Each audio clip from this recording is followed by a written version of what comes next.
I'm letting the blade cool down for just a moment.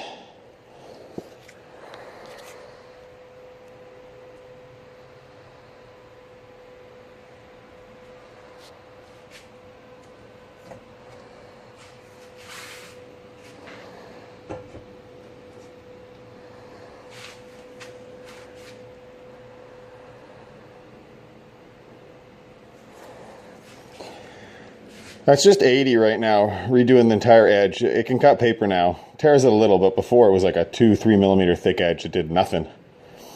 Pushing butter around. And I'm breathing like Vader because I'm wearing the mask and all that other crap, talking through it.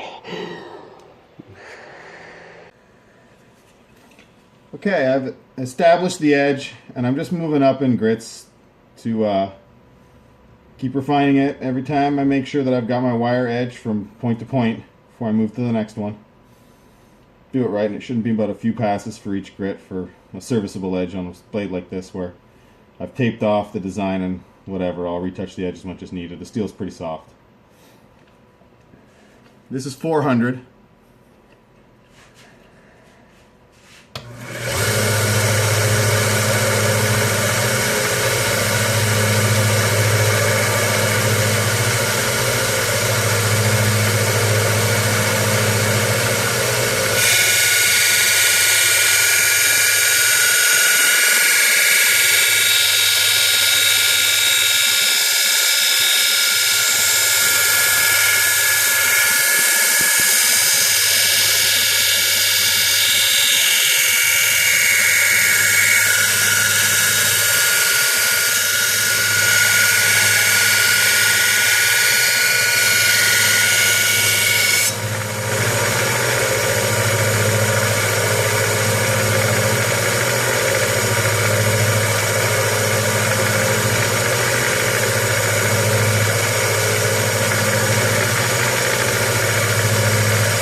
I'll let it cool off a minute before I do the other side.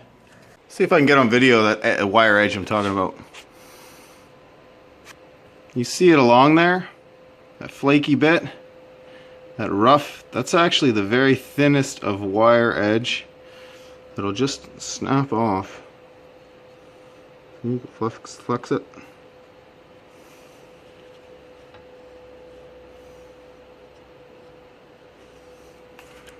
That's how you know your edge is going to be sharp.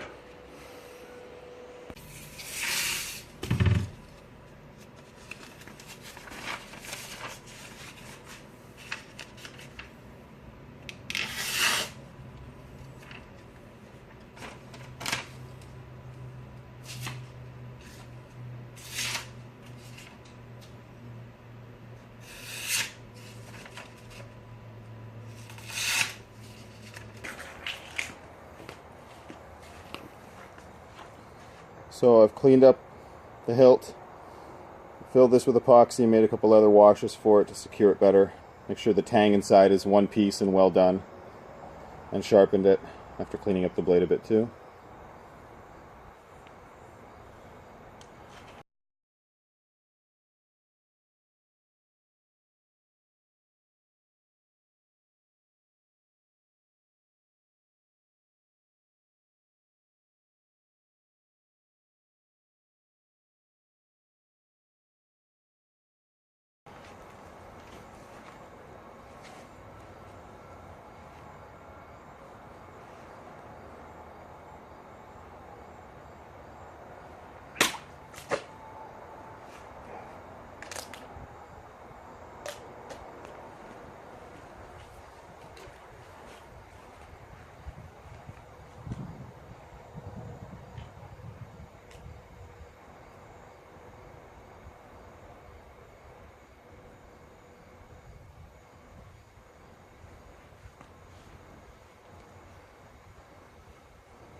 Alright, so some thoughts on this guy.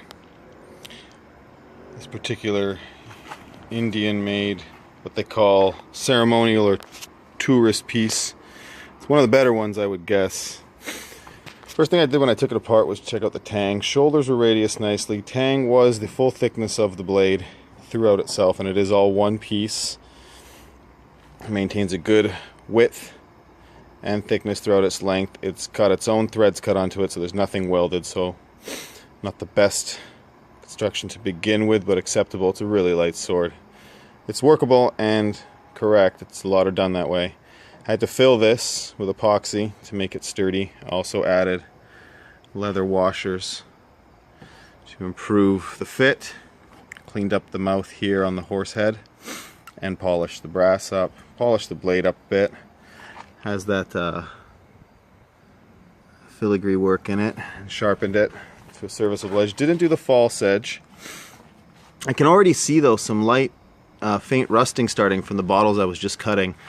It's sharpened pretty easily, so I don't think it's hardened very well, but it's most likely some kind of like 1045 kind of steel. It can flex. I flexed it maybe 15-20 degrees and it comes back. It had a little bend in it that I was able to fix a little bit, but it's still there a little bit because it wants to be in the blade. At any rate, you can see it a bit there. And the edge, I didn't do the false edge so I could show a comparison if I can get this on it. Hard to see. You can see the thickness there. We're talking like 2-3 millimeters. That's what the front edge was the whole way through. And it'll still cut paper after whacking some bottles and the wood post actually to look for the center of percussion, which is about here. It's the best sweet spot for it. The blade is not very light or very heavy though, so it wouldn't bite into the wood. I don't have it. Got a pretty good apple seed on it there, better for cutting bottles than chopping into wood. And it does exhibit the most minimal of distal taper. Again, ceremonial sword, but functional as a light cutter with what I've done for it. Awesome score. I just don't have anything like it, so I'm jazzed to have this thing. And eventually I'll sharpen up this back edge because false edges are fun. Forgot to mention, center of balance around there you can see. About the center of percussion, mentioning its weight because of its single-handed grip and its length. Forward balance, it really does want to slash, which is what something like this is meant for.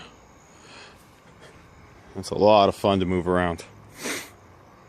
It's quick on turns too.